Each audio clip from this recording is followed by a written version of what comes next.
Vous êtes-vous déjà senti perdu, comme si vos prières n'étaient pas entendues, ou si vous ne saviez pas vraiment comment vous approcher de Dieu? Tu n'es pas seul. Nous nous demandons souvent, est-ce que je prie de la bonne manière?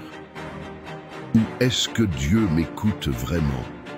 La bonne nouvelle est que Jésus nous a laissé un chemin clair pour parler à Dieu, ressentir sa présence et pour que nos paroles ne se perdent pas dans le vide.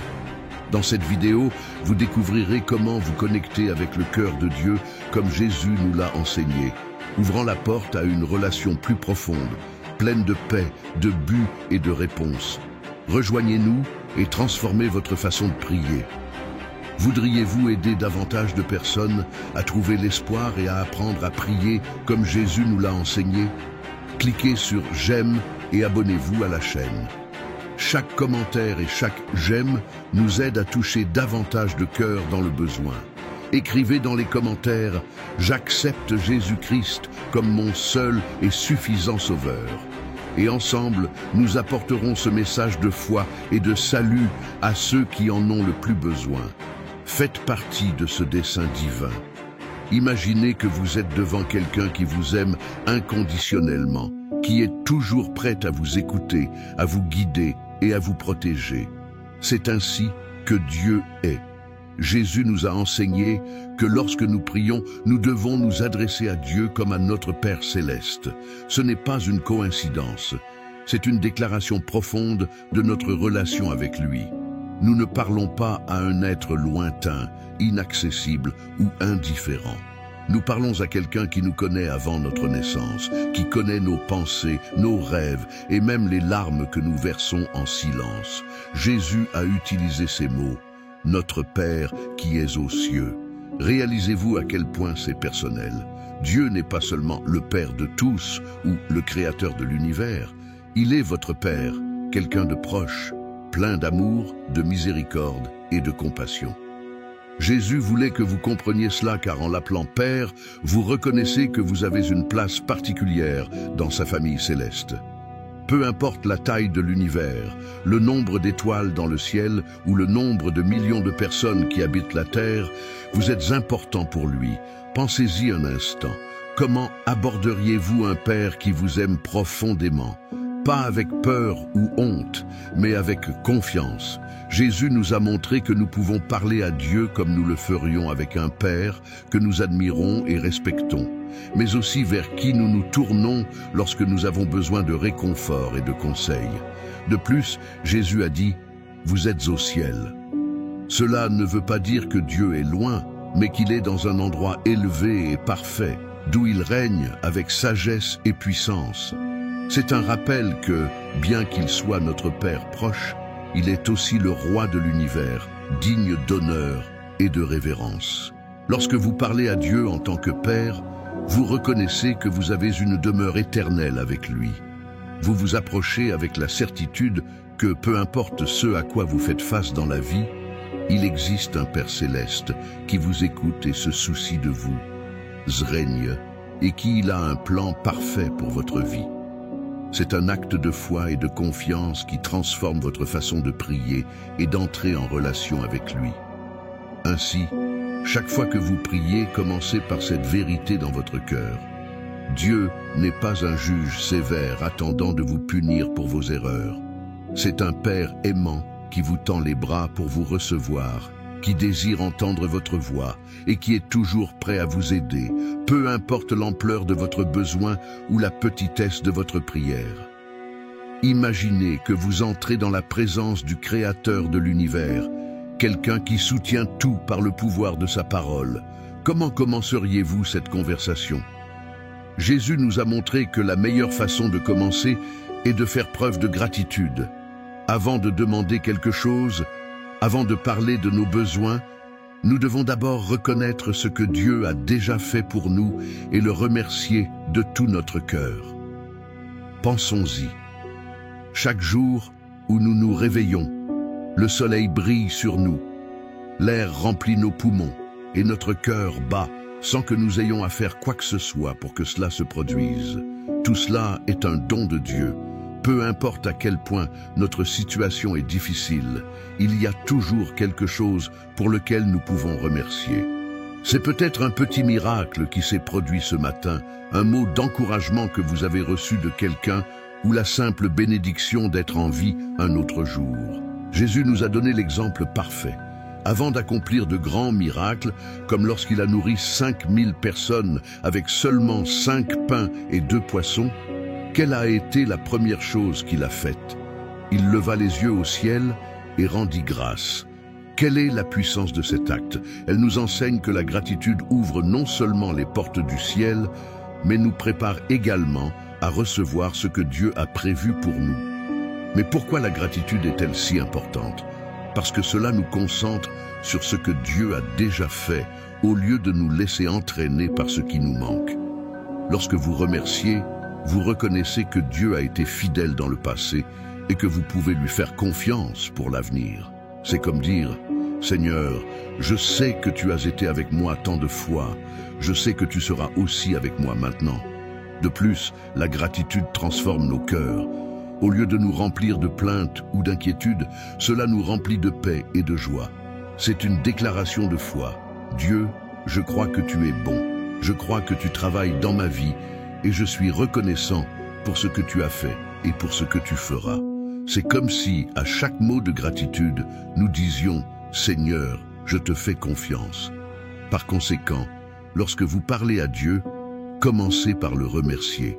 Soyez reconnaissant envers votre famille, envers vos amis, pour le toit au-dessus de votre tête et pour chaque petite bénédiction que vous pouvez tenir pour acquise. Cela ne doit pas être compliqué. Cela peut être quelque chose d'aussi simple que « Merci Seigneur pour ce nouveau jour. Merci d'être ici et de te parler. » Cet acte de gratitude prépare votre cœur à une conversation plus profonde avec Dieu et vous rapproche de lui. Alors, la prochaine fois que vous prierez, arrêtez-vous un instant et pensez à tout le bien que Dieu a déjà fait dans votre vie. Élevez la voix avec gratitude et vous verrez comment cette attitude change non seulement votre façon de parler à Dieu, mais aussi votre perspective sur la vie. La gratitude est une clé qui ouvre des portes dont vous ignoriez l'existence. Quand on parle d'humilité, Jésus nous a laissé un enseignement inoubliable à travers l'histoire du pharisien et du publicain. Imaginez cette scène. 2 hommes entrent dans le temple pour prier. L'un d'eux, le pharisien, se tient dans un endroit visible, la tête haute et plein d'orgueil. Il commence à dire « Je te remercie, Dieu, parce que je ne suis pas comme les autres hommes, voleur, injuste, adultère, ni comme ce publicain. Je jeûne 2 fois par semaine et donne la dîme de tout ce que je gagne. » Ces paroles étaient pleines d'arrogance, comme s'il voulait impressionner Dieu par ses actions. En revanche, le publicain, homme méprisé de la société, reste à distance, n'osant même pas lever les yeux vers le ciel. Le cœur brisé, il se frappe la poitrine et dit « Dieu, aie pitié de moi car je suis un pécheur. » Ses paroles sont peu nombreuses, mais sa sincérité et son humilité touchent le cœur de Dieu. Jésus conclut cette histoire en disant que c'est le publicain qui rentra chez lui justifié, car quiconque s'élève sera humilié et celui qui s'humilie sera élevé. Cet enseignement nous montre que parler à Dieu ne consiste pas à impressionner, mais à être honnête avec notre cœur. L'humilité, c'est reconnaître que nous sommes humains, que nous faisons des erreurs et que nous avons besoin de la grâce et de la miséricorde de Dieu.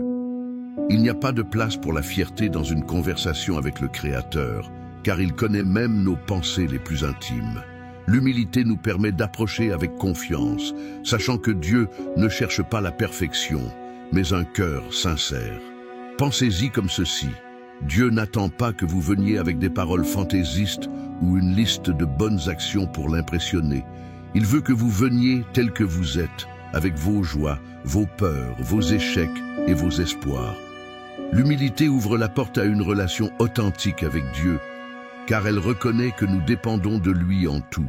Parfois, nous pensons que nous ne sommes pas assez bons pour parler à Dieu. Peut-être que, comme le publicain, nous nous sentons indignes. Mais voici la vérité. Dieu ne rejette pas un cœur humble et repentant. En fait, la Bible dit L'Éternel est proche de ceux qui ont le cœur brisé, et il sauve ceux dont l'esprit est brisé. Psaume 34, 18. Alors, lorsque vous vous approchez de Dieu, n'essayez pas de prétendre être quelqu'un que vous n'êtes pas. Parlez honnêtement, en reconnaissant vos limites et en faisant confiance à son amour. N'oubliez pas que, comme le publicain, vous n'avez pas besoin de paroles fantaisistes, mais simplement d'un cœur disposé à reconnaître que vous dépendez de lui. L'humilité nous apprend aussi à écouter. Lorsque vous vous approchez de Dieu avec un esprit humble, vous êtes plus disposé à recevoir sa direction et à le laisser guider votre vie. C'est comme dire « Seigneur, je n'ai pas toutes les réponses, mais j'ai confiance que tu les as. » Et cette confiance, fondée sur l'humilité, est la base d'une relation profonde et transformatrice avec Dieu. Parler à Dieu, ce n'est pas seulement présenter nos besoins ou nos désirs, mais chercher quelque chose de bien plus profond, sa volonté. Jésus nous a donné cet exemple dans la prière que nous connaissons sous le nom de Notre Père. Là, il dit « Que ta volonté soit faite sur la terre comme au ciel ». Cette phrase contient une vérité puissante et, en même temps, stimulante. Elle nous invite à nous abandonner aux desseins de Dieu qui sont parfaits, même si parfois nous ne les comprenons pas pleinement. Imaginez que vous soyez confronté à une décision importante dans votre vie. Un changement d'emploi, un déménagement ou encore un problème familial. Notre instinct est souvent de demander à Dieu de faire les choses comme nous le souhaitons, de nous donner exactement ce que nous demandons. Mais Jésus nous enseigne que la meilleure façon est de demander d'abord « Seigneur, quelle est ta volonté en cela ?» Dans la vie de Jésus, nous voyons cette recherche constante de la volonté de Dieu. L'une des scènes les plus émouvantes se déroule dans le jardin de Gethsémani, juste avant son arrestation. Jésus savait qu'il allait affronter la plus grande souffrance de sa vie, la croix.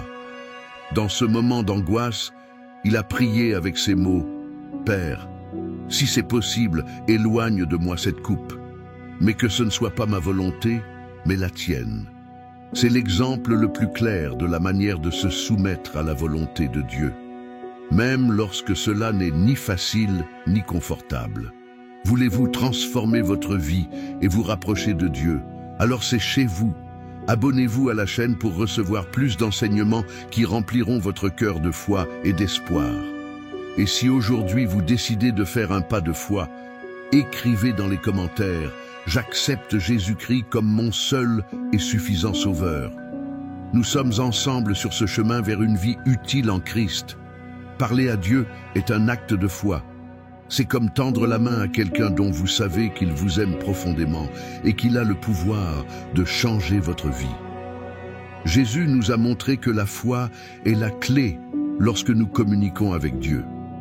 À plusieurs reprises, il a dit « Tout ce que vous demanderez dans la prière avec foi, vous le recevrez. » Matthieu 20 et 1:22. Mais qu'est-ce que cela signifie réellement? Il ne s'agit pas seulement de demander, mais aussi de croire pleinement que Dieu a le pouvoir et la volonté de répondre. Imaginez une femme qui souffre d'une maladie depuis 12 ans. Elle avait dépensé tout son argent en médecins, mais aucun ne pouvait la guérir. Son désespoir était immense, mais ensuite, il a entendu parler de Jésus. Sa foi était si grande qu'elle pensa « Si seulement je touche le bord de son vêtement, je serai guéri. » Et c'est ce qu'il a fait. Au milieu de la foule, il s'avança et toucha Jésus. À ce moment-là, sa maladie disparut. Jésus, réalisant ce qui s'était passé, lui dit « Ma fille, ta foi t'a guérie. Va en paix. » Luc 8:48. Cette histoire nous enseigne que la foi n'est pas seulement un sentiment, c'est une action. C'est croire que Dieu peut faire l'impossible et agir en conséquence. Parler à Dieu avec foi signifie s'approcher de lui, non seulement avec vos paroles, mais aussi avec votre cœur, plein de confiance en sa puissance et sa bonté. Parfois, notre foi peut être petite, comme un grain de moutarde, mais Jésus a dit que même une telle foi peut déplacer des montagnes. Matthieu 17:20. Cela nous montre que peu importe ce que vous pensez savoir ou comprendre, l'important est de croire que Dieu est capable de faire bien plus que ce que nous pouvons imaginer. Parler avec foi et confiance signifie aussi accepter que Dieu sait ce qui est le mieux pour nous. Parfois, nous pouvons demander quelque chose et ne pas le recevoir immédiatement, ou peut-être que votre réponse est différente de celle à laquelle nous nous attendions. Cependant, nous devons nous rappeler que Dieu voit la situation dans son ensemble. Sa réponse sera toujours pour notre bien, même si nous ne la comprenons pas sur le moment. Pensez-y de cette façon. Lorsqu'un jeune enfant demande quelque chose à son père, il ne comprend pas toujours pourquoi il reçoit un non ou un attente. Mais au fil du temps, il se rend compte que son père a agi avec sagesse et amour. La même chose arrive avec Dieu. Parler avec foi et confiance signifie croire que son plan est parfait, même si nous ne le comprenons pas complètement. Abraham en est un exemple frappant. Dieu lui a promis qu'il serait le père d'une grande nation. Mais de nombreuses années se sont écoulées sans que cette promesse ne se réalise. Cependant, Abraham a continué à faire confiance à Dieu. La Bible dit « Abraham crut à Dieu, et cela lui fut imputé à justice. » Genèse 15, 6. Sa foi l'a non seulement soutenu, mais est devenue un exemple pour toutes les générations. Ainsi, lorsque vous parlez à Dieu, faites-le en sachant qu'il vous entend, qu'il se soucie de vous et qu'il travaille dans votre vie. Peu importe la taille de votre problème, Dieu est assez puissant pour le résoudre. Parlez-lui avec foi et confiance, sachant qu'il a le contrôle et que sa réponse sera toujours parfaite. Parler à Dieu ne nécessite pas de langage compliqué ni de mots fantaisistes. Jésus lui-même nous a enseigné que nous n'avons pas besoin de répétitions interminables ou de discours élaborés pour que Dieu nous entende. Il a dit « Et lorsque vous priez, ne faites pas de vaines répétitions, comme les païens, qui pensent qu'ils seront exaucés grâce à leurs nombreuses paroles. » Matthieu 6, 7. Au lieu de cela, Dieu recherche la sincérité et la simplicité de nos paroles. Imaginez un père écoutant son jeune fils. Cet enfant n'a pas besoin d'utiliser des expressions sophistiquées pour exprimer ce qu'il ressent. Parfois, un simple « Papa, je t'aime » ou « Papa, j'ai besoin d'aide » suffit à toucher le cœur de ton père. C'est notre relation avec Dieu. Il ne s'intéresse pas à la perfection de nos paroles, mais à l'authenticité de notre cœur. Jésus a constamment mis cela en pratique. Lorsqu'il ressuscita Lazare d'entre les morts, sa prière fut brève et directe. « Père, je te remercie de m'avoir exaucé. » Jean 11, 40 et 1. Il n'y a pas eu de long discours, juste de la gratitude et de la confiance. Puis, il appela Lazare et le miracle se produisit. Cela nous montre que nous n'avons pas besoin d'orner nos phrases de mots inutiles. Ce qui est important, c'est la foi et la connexion avec Dieu. De plus, utiliser des mots simples nous aide à maintenir une communication plus honnête avec Dieu. Parfois, dans notre vie quotidienne, nous pouvons nous sentir dépassés, ne sachant pas exactement quoi dire, ni comment nous exprimer. Dans ces moments-là, il est préférable de parler directement à Dieu, comme si nous parlions à un ami proche. Vous pouvez dire quelque chose d'aussi simple que « Dieu, je suis fatigué » ou « Seigneur, je ne sais pas quoi faire ». Ces paroles sincères sont plus puissantes que n'importe quelle prière ornée, mais vide de sens. Jésus a également raconté la parabole du pharisien et du publicain pour illustrer cela. Le pharisien utilisait des paroles élaborées et orgueilleuses, tandis que le publicain disait seulement « Dieu ait pitié de moi, car je suis un pécheur » Luc 18, 13. C'est la prière simple et humble du publicain qui a touché le cœur de Dieu. Parler avec des mots simples ne signifie pas que nos prières sont moins importantes ou moins profondes. Cela reflète plutôt une relation authentique et sans barrière avec Dieu. C'est comme si nous disions « Seigneur, me voici tel que je suis, sans prétention, espérant que tu m'entends et que tu m'aimes. » Ainsi, lorsque vous vous approchez de Dieu, ne vous inquiétez pas de trouver les mots parfaits. Parlez avec votre cœur, avec sincérité et simplicité. Si vous ne savez pas quoi dire, même un soupir peut être une prière. Dieu comprend vos silences, vos larmes et vos paroles les plus simples. Il ne cherche pas une phrase parfaite. Il recherche une relation sincère avec vous. Imaginez que vous avez une porte fermée devant vous. Vous savez que derrière cette porte se cache quelque chose dont vous avez vraiment besoin, mais personne ne répond au premier coup. Que feriez-vous? Voudriez-vous abandonner et partir? Ou continueriez-vous de frapper jusqu'à ce que quelqu'un vous entende et s'ouvre? Jésus, dans son enseignement sur la prière, nous a montré que la persévérance est la clé pour recevoir les réponses de Dieu. Dans Luc 18, 1 à 8, Jésus raconte la parabole de la veuve persistante. Cette femme avait besoin de justice contre quelqu'un qui lui avait fait du tort, et même si le juge auquel elle s'est adressée ne craignait pas Dieu et ne respectait pas les gens, elle n'a pas cessé d'insister. Jour après jour, il revenait et disait « Rendez-moi justice contre mon adversaire ».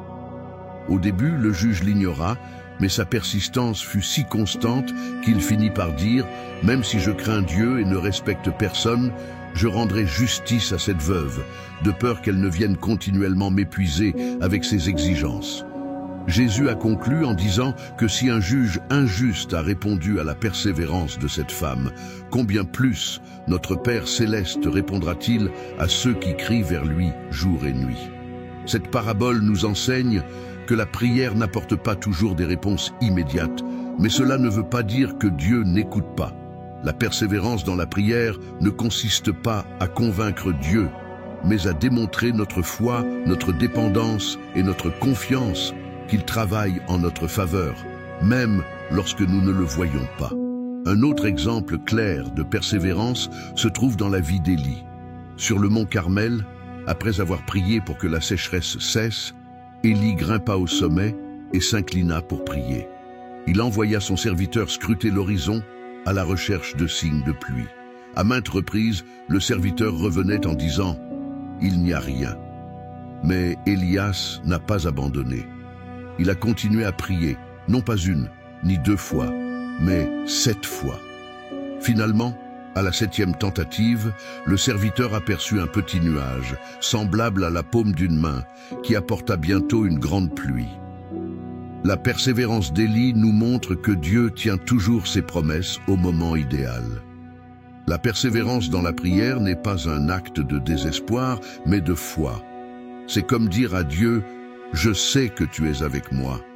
Je sais que tu m'écoutes et je ne vais pas abandonner parce que j'ai confiance en ton plan et en ton timing. » Grâce à une prière persistante, notre foi grandit et notre caractère se renforce. Jésus nous a également encouragés à persévérer dans Matthieu 7, 7, 8, où il dit « Demandez et on vous donnera, cherchez et vous trouverez, frappez et on vous ouvrira, demande, reçoit, et celui qui cherche trouve, et à celui qui frappe, on ouvrira. » La clé est dans l'action continue. Demandez, cherchez, appelez. Ce n'est pas quelque chose que nous faisons une seule fois, c'est un processus constant. Lorsque vous priez, rappelez-vous que la persévérance ne signifie pas que Dieu tarde à répondre parce qu'il est occupé ou distant. Il utilise souvent notre persévérance pour œuvrer en nous, pour nous enseigner la patience, la foi et la dépendance à l'égard de sa puissance. Ne vous découragez donc pas si la réponse ne vient pas tout de suite. Continuez à frapper à la porte, car derrière elle se trouve Dieu qui ne faillit jamais. Imaginez la vie de Jésus pendant son ministère sur terre. Les foules le suivaient partout où il allait, cherchant la guérison, écoutant ses enseignements et espérant des miracles. C'était un va-et-vient constant de personnes qui voulaient être proches de lui. Cependant, Jésus trouvait toujours le temps de s'éloigner, de trouver un endroit calme et de prier dans la solitude. Cela nous montre quelque chose d'essentiel. Peu importe à quel point nos vies sont occupées, nous devons toujours trouver de la place pour être seuls avec Dieu. Dans Marc 1, 35, on nous dit que, très tôt le matin, alors qu'il faisait encore nuit, Jésus se leva, quitta la maison et se rendit dans un endroit isolé où il se mit à prier. Cette habitude de Jésus n'était pas occasionnelle, elle faisait partie de sa vie quotidienne. Malgré un emploi du temps chargé, il a donné la priorité à son temps avec le Père, recherchant force, direction et communion. Mais pourquoi est-il si important d'être seul avec Dieu? Lorsque nous nous retirons du bruit et des distractions, nous pouvons pleinement nous concentrer sur notre conversation avec lui. Dans ces moments-là, nos inquiétudes s'apaisent et notre esprit s'accorde à sa voix. C'est comme un rendez-vous spécial, un temps réservé uniquement à lui et à nous. Un exemple frappant de ce principe se trouve sur le mont des Oliviers, la nuit précédant la crucifixion de Jésus. Sachant ce qui allait arriver, il laissa ses disciples prier seuls. Dans Luc 22:40 et 1:42, nous lisons: « Il se retira d'eux à environ un jet de pierre, s'agenouilla et pria. « Père, si tu le veux, éloigne de moi cette coupe. Néanmoins, ce n'est pas ma volonté, mais la tienne. Fais. » Dans ce moment de solitude, Jésus a trouvé la force de faire face au plus grand défi de sa vie. Réserver du temps pour être seul avec Dieu nous aide également à mieux l'écouter. Parfois, nous sommes tellement occupés à parler ou préoccupés par nos propres agendas que nous ne vous laissons pas d'espace pour répondre. Dans le silence, Dieu peut nous révéler sa volonté, nous donner la paix et renouveler nos forces. C'est comme recharger une batterie qui a fonctionné toute la journée. Le prophète Élie a vécu quelque chose de similaire dans 1er Rois 19. Après une intense confrontation avec les prophètes de Baal, il s'enfuit dans le désert, épuisé et découragé. Là, dans la solitude, Dieu lui a parlé, non pas dans le vent fort, ni dans le tremblement de terre, ni dans le feu, mais d'une petite voix douce. C'est dans ce moment calme et privé qu'Élias a reçu une nouvelle force et une direction claire pour aller de l'avant. Vous aussi, vous pouvez créer des moments comme ceux-ci dans votre vie. Vous n'avez pas besoin d'un endroit spécial ni d'un emploi du temps compliqué. Cela peut être tôt le matin, avant le début de la journée, dans votre voiture en conduisant ou dans la tranquillité de votre maison la nuit. L'important est que ce soit un temps dédié uniquement à Dieu, un espace où l'on peut lui parler avec le cœur et écouter sa réponse. Lorsque nous réservons du temps pour être seuls avec Dieu, nous investissons dans notre relation avec lui. C'est dans ces moments que nous trouvons la paix que le monde ne peut pas donner, la direction que nous recherchons tant et la force de faire face à n'importe quel défi.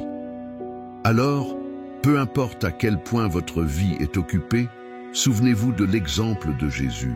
Trouvez un endroit calme, réservez du temps et permettez à Dieu de remplir votre cœur de son amour et de sa présence. Parlez à Dieu. Ce n'est pas seulement présenter nos besoins ou exprimer nos émotions, c'est aussi prendre le temps d'écouter sa voix. Jésus nous a enseigné que la relation avec le Père n'est pas un monologue, mais un dialogue, une conversation dans laquelle nous devons être attentifs à ce que Dieu veut nous dire. Mais comment pouvons-nous écouter Dieu? Comment reconnaître sa voix parmi tant de distractions et de pensées? Imaginez un instant un berger prenant soin de son troupeau. Il connaît chaque brebis et elles reconnaissent sa voix. Jésus a utilisé cette image pour décrire notre relation avec Dieu.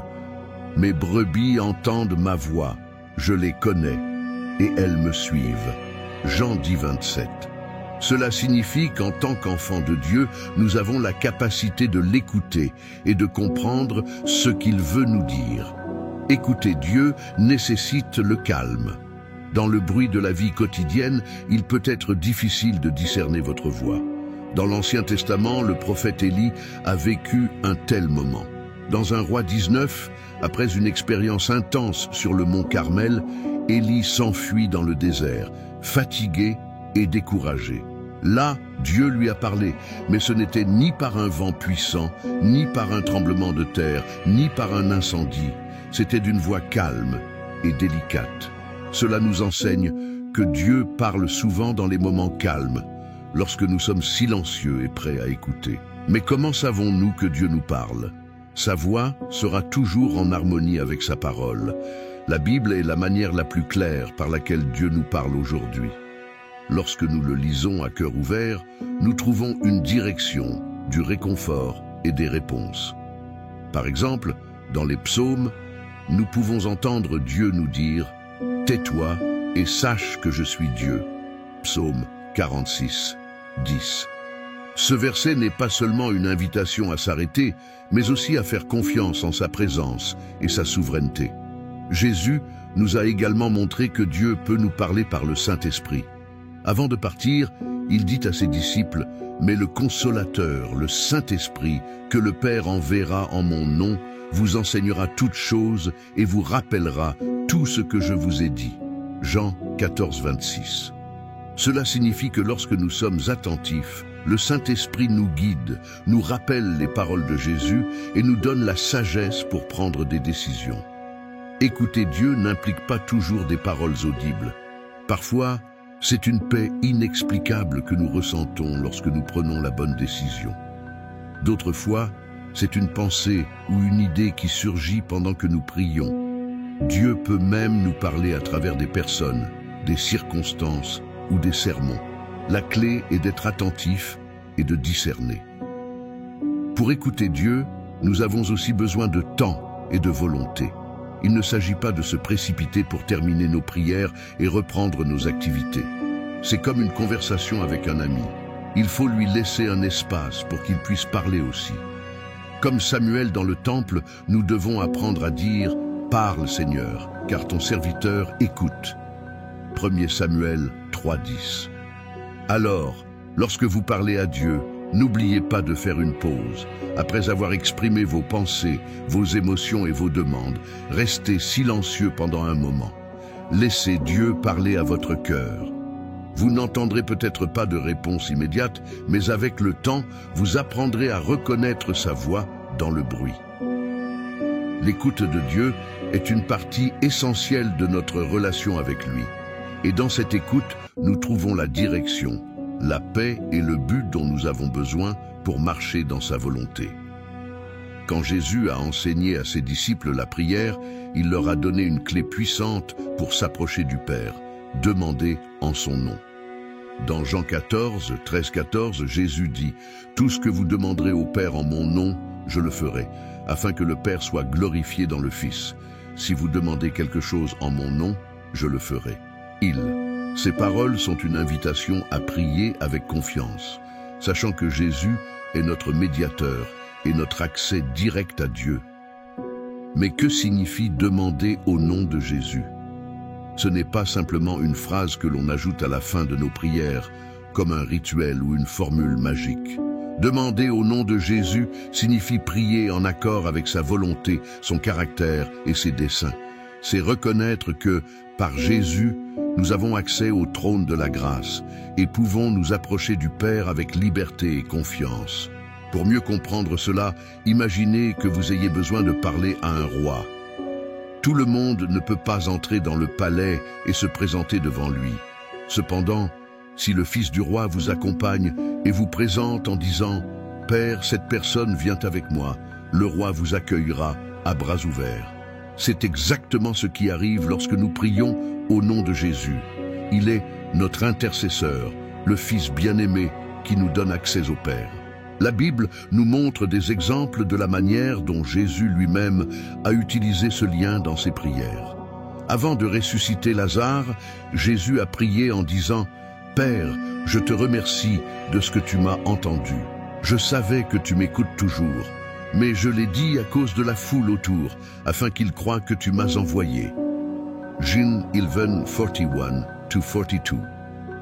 Sa prière était alignée sur la volonté du Père et dans le but de le glorifier. C'est le modèle que nous devrions suivre en priant en son nom. Demander au nom de Jésus nous rappelle également que nous ne prions pas avec notre propre force ou notre mérite. Il ne s'agit pas de ce que nous avons fait ou non, mais de ce que Jésus a fait pour nous sur la croix. Son sacrifice nous a réconciliés avec Dieu et nous a donné le privilège d'être appelés enfants de Dieu. Comme le dit Hébreux 4,16, « Approchons-nous donc avec assurance du trône de la grâce, afin d'obtenir miséricorde et de trouver grâce pour être secourus en cas de besoin. » Il est important de se rappeler que demander au nom de Jésus ne signifie pas que Dieu nous donnera tout ce que nous demandons, mais plutôt qu'il répondra selon sa volonté parfaite. Dans 1 Jean 5,14, nous lisons « Et voici la confiance que nous avons en lui. Si nous demandons quelque chose selon sa volonté, il nous écoute. Lorsque nous prions au nom de Jésus, nous nous soumettons à son plan, sachant qu'il sait toujours ce qui est le mieux pour nous. De plus, prier au nom de Jésus nous donne de l'autorité. Jésus a délégué son autorité à ses disciples, et cela inclut notre vie de prière. Dans Marc 16, 17, 18, Jésus parle des signes qui accompagneraient ceux qui croient en son nom.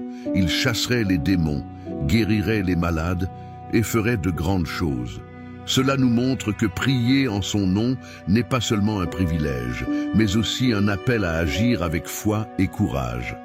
Ainsi, lorsque vous priez, rappelez-vous que le nom de Jésus n'est pas qu'un mot. C'est une déclaration de foi, un acte de confiance et une connexion directe avec le cœur du Père. Demandez avec la certitude que Jésus intercède pour vous et ayez confiance que sa réponse sera pour votre bien et pour la gloire de Dieu. Son nom est puissant et grâce à lui, tout est possible. Ne gardez pas ce message juste pour vous. Abonnez-vous à la chaîne pour continuer à recevoir du contenu qui transforme des vies et partagez cette vidéo avec vos amis et votre famille. Ensemble, nous pouvons apporter l'espoir, la foi et le pouvoir de la prière à ceux qui en ont le plus besoin. Faites partie de ce mouvement pour avoir un impact sur les cœurs. La capacité de pardonner est l'une des leçons les plus puissantes que Jésus nous a laissées. Au cours de son ministère, Jésus a enseigné à maintes reprises que notre relation avec Dieu est profondément liée à notre volonté de pardonner aux autres. Dans Matthieu 6, 14 à 15, Jésus a déclaré « Car si vous pardonnez aux hommes leurs offenses, votre Père céleste vous pardonnera aussi.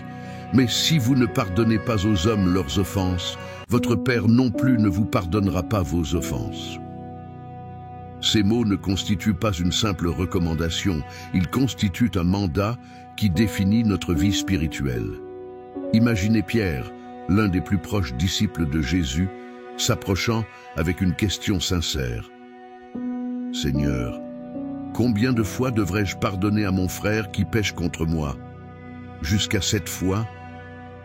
Dans la culture juive, pardonner 7 fois était considéré comme généreux.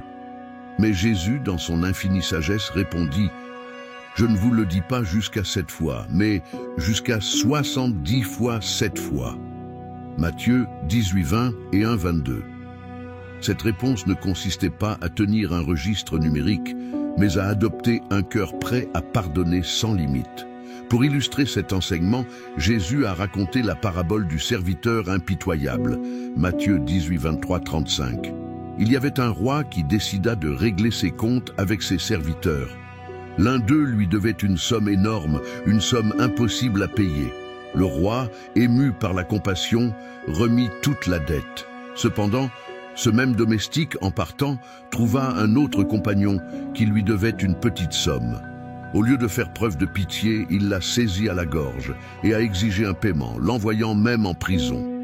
Lorsque le roi l'a découvert, il a été indigné et a puni le serviteur impitoyable pour ne pas avoir montré le même pardon que celui qu'il avait reçu. Cette parabole nous rappelle que Dieu nous a pardonné une dette immense, nos péchés. Si nous avons reçu une si grande grâce, comment pouvons-nous refuser d'étendre cette même grâce aux autres? Le pardon ne signifie pas justifier le mal qui nous a été fait, mais plutôt libérer notre cœur de l'amertume et du ressentiment qui nous asservissent. Jésus a démontré le pardon à son meilleur sur la croix.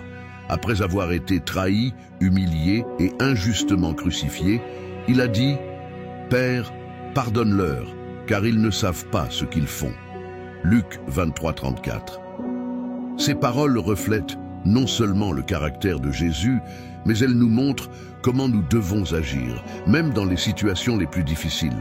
Le pardon profite non seulement à celui qui le reçoit, mais aussi à celui qui le donne. Lorsque nous pardonnons, nous trouvons la paix et la liberté. Il ne s'agit pas de minimiser la douleur que nous avons vécue, mais de la remettre à Dieu et d'avoir confiance qu'il apportera la justice en son temps. Comme le dit Romains 12, 19, « La vengeance est à moi, je la rendrai, dit le Seigneur. » Le pardon peut être un processus. Parfois, les blessures sont profondes et ont besoin de temps pour guérir. Mais avec l'aide de Dieu, nous pouvons faire le premier pas. nous pouvons prier comme Jésus nous l'a enseigné. Pardonnez-nous nos dettes comme nous pardonnons à nos débiteurs. Matthieu 6, 12. Cette prière n'est pas seulement un rappel de notre besoin de pardonner, mais aussi une invitation à laisser Dieu transformer nos cœurs. Alors, la prochaine fois que vous serez offensé, souvenez-vous de l'exemple de Jésus et de l'immense pardon que Dieu vous a accordé. Ce n'est pas facile, mais c'est nécessaire. Un cœur qui pardonne reflète l'amour du Christ et ouvre la porte à une relation plus profonde avec Dieu et avec les autres. En fin de compte, le pardon n'est pas seulement un acte, c'est une expression de l'amour divin en action. Lorsque nous nous approchons de Dieu dans la prière, Jésus nous enseigne l'importance de le faire avec un objectif clair, en sachant ce dont nous avons besoin et en ayant confiance que Dieu a le pouvoir de nous pourvoir. Il ne s'agit pas de prier de manière vague ou superficielle, mais d'exprimer nos besoins, nos désirs et nos rêves avec sincérité et concentration, sachant que Dieu entend chaque parole. Un exemple puissant se trouve dans la vie de Jésus. Avant la crucifixion, dans le jardin de Gethsémani, Jésus a prié dans un but bien précis, chercher la force d'accomplir la volonté du Père. Sa prière était claire et directe. « Mon Père, si cela est possible, que cette coupe s'éloigne de moi. Cependant, non pas comme je veux, mais comme vous voulez. » Matthieu 26, 39. En cette période de détresse, Jésus nous a montré que la prière réfléchie inclut non seulement nos demandes, mais aussi la volonté d'accepter le plan de Dieu, même s'il est difficile. La Bible nous parle également d'Anne, la mère du prophète Samuel. Anna était une femme qui désirait avoir un enfant, mais son ventre était fermé. Année après année, il se rendait au temple le cœur lourd de tristesse, jusqu'au jour où il priait avec une clarté et une détermination extraordinaires. Dans 1 Samuel, 1er chapitre 10 à 11, nous lisons qu'Anne a épousé son âme devant Dieu et a promis de consacrer son fils au service du Seigneur, si sa prière était exaucée. Son objectif était clair et sa sincérité touchait le cœur de Dieu. Peu de temps après, Anna donna naissance à Samuel, qui devint l'un des grands prophètes d'Israël. Prier avec détermination ne signifie pas que Dieu répondra toujours comme nous l'espérons, mais cela nous aide à concentrer notre cœur sur ce qui compte vraiment. C'est un acte de foi, une déclaration selon laquelle nous croyons que Dieu peut faire ce que nous demandons, mais aussi que nous faisons confiance à sa volonté souveraine. Comme le dit Jacques 4,3, « Vous demandez, et vous ne recevez pas parce que vous demandez mal, afin de le dépenser pour vos plaisirs. » Cela nous rappelle que nos prières doivent s'aligner sur le cœur de Dieu et pas seulement sur nos désirs égoïstes. Jésus a également souligné l'importance d'avoir un objectif clair lorsqu'il a enseigné le Notre Père à ses disciples. Chaque phrase de cette phrase modèle est chargée de sens et de direction. De la reconnaissance de la sainteté de Dieu à la demande de pain quotidien, de pardon et de protection, cette prière est un exemple de la manière dont nos paroles peuvent avoir une portée précise et profonde. Parler délibérément dans nos prières nous connecte non seulement plus profondément avec Dieu, mais nous donne également de la clarté dans notre propre vie. En articulant nos besoins et nos désirs, nous pouvons réfléchir sur ce qui est vraiment important et l'aligner sur les plans de Dieu. Alors, lorsque vous priez, prenez un moment pour réfléchir. Qu'est-ce que je veux vraiment exprimer? Qu'est-ce que j'ai besoin que Dieu fasse dans ma vie? Parlez honnêtement, avec intention et avec la certitude que Dieu vous écoute. Et rappelez-vous, même si sa réponse n'est pas celle à laquelle vous vous attendez, son plan sera toujours parfait. Une prière réfléchie ne transforme pas seulement notre situation, elle transforme également notre cœur. La louange est une partie essentielle de notre conversation avec Dieu, un acte de reconnaissance de qui il est et de ce qu'il a fait dans nos vies. Jésus nous a appris à inclure la louange dans nos prières dès le début. Dans le Notre Père, il commence par dire « Notre Père qui es aux cieux, que ton nom soit sanctifié » Matthieu 6, 9. Cette déclaration honore non seulement Dieu, mais nous rappelle également sa grandeur et sa sainteté. Imaginez un roi assis sur son trône, gouvernant avec justice et pouvoir. Imaginez maintenant que vous êtes invité à entrer en sa présence. Vous ne pouviez pas vous empêcher de reconnaître sa majesté et de lui exprimer votre respect. Il en est ainsi lorsque nous prions Dieu. Notre louange est un acte de révérence, une manière de nous rapprocher de lui en reconnaissant son autorité, sa bonté et son amour. La louange ne concerne pas seulement les moments heureux ou quand tout va bien. C'est un acte de foi, une déclaration que Dieu est digne d'être exalté en toutes circonstances. Le psaume 34, 1 dit « Je bénirai le Seigneur en tout temps, sa louange sera continuellement dans ma bouche. » Cela nous montre que même au milieu de l'adversité, nous pouvons trouver des raisons de louer Dieu. Un exemple puissant de louange dans les moments difficiles se trouve dans la vie de Paul et Silas. Dans Actes 16, ces deux hommes ont été injustement emprisonnés après avoir prêché l'Évangile. Au lieu de se plaindre ou de se lamenter, ils ont commencé à prier et à chanter des hymnes à Dieu à minuit. Ces louanges ont non seulement renforcé leur foi, mais ont également déclenché un miracle. Un tremblement de terre a secoué la prison. Les portes se sont ouvertes et les chaînes se sont brisées. Cet acte nous enseigne que la louange a le pouvoir de transformer nos circonstances et de libérer notre âme. Louer Dieu ne nécessite pas de mots compliqués ni un endroit spécial. Cela peut être aussi simple que de dire « Seigneur, merci pour ton amour et ta fidélité » ou de chanter une chanson qui vient du cœur. La louange nous aide également à détourner notre attention des problèmes vers la grandeur de Dieu. Cela nous rappelle qu'il est plus grand que toutes les difficultés auxquelles nous sommes confrontés et que sa puissance est illimitée. David, le psalmiste, était un maître en louange. Dans le psaume 103, il écrit « Bénis le Seigneur, mon âme, et que tout mon être bénisse son saint nom. Bénis le Seigneur, mon âme, et n'oublie aucun de ses bienfaits. » Psaume 103, 1 à 2. Cette louange reconnaît non seulement les œuvres de Dieu, mais nous encourage également à nous souvenir de ses bénédictions, telles que son pardon, sa guérison et sa rédemption. Lorsque nous incluons la louange dans nos prières, quelque chose change en nous. La louange ouvre notre cœur à la présence de Dieu, nous remplit de gratitude et nous donne une perspective céleste. C'est comme si nos paroles s'élevaient comme un parfum agréable devant le trône de Dieu, et qu'en réponse, sa paix et sa joie descendaient sur nous. Alors, la prochaine fois que vous parlerez à Dieu, prenez un moment pour le louer. Peu importe ce que vous ressentez ou ce à quoi vous faites face, il y a toujours de quoi être reconnaissant et exalter son nom. Louer Dieu change non seulement nos prières, mais aussi nos vies, car cela nous relie à la source de toute bonté et puissance.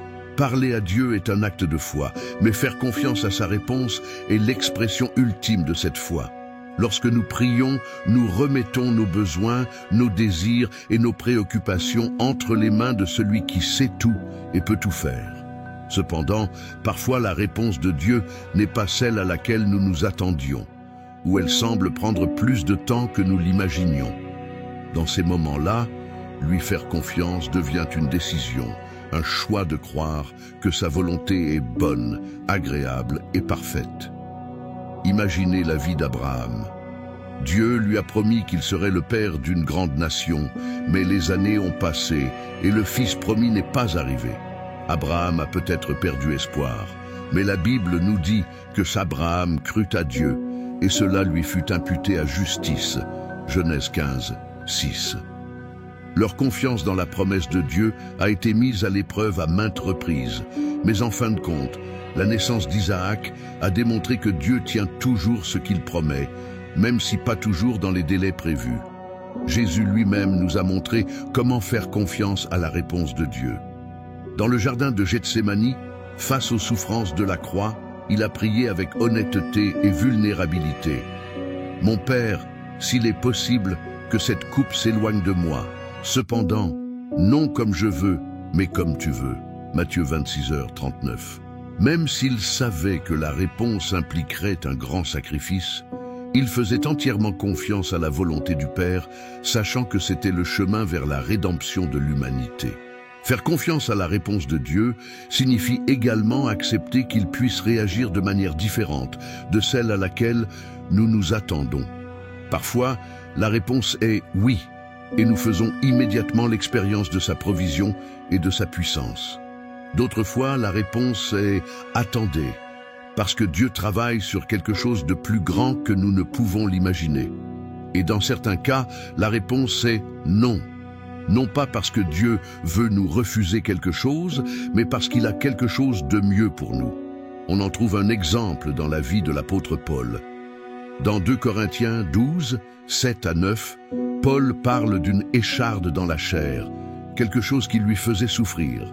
Il a prié 3 fois pour que Dieu l'enlève, mais la réponse de Dieu a été « Ma grâce vous suffit, car ma puissance s'accomplit dans la faiblesse ».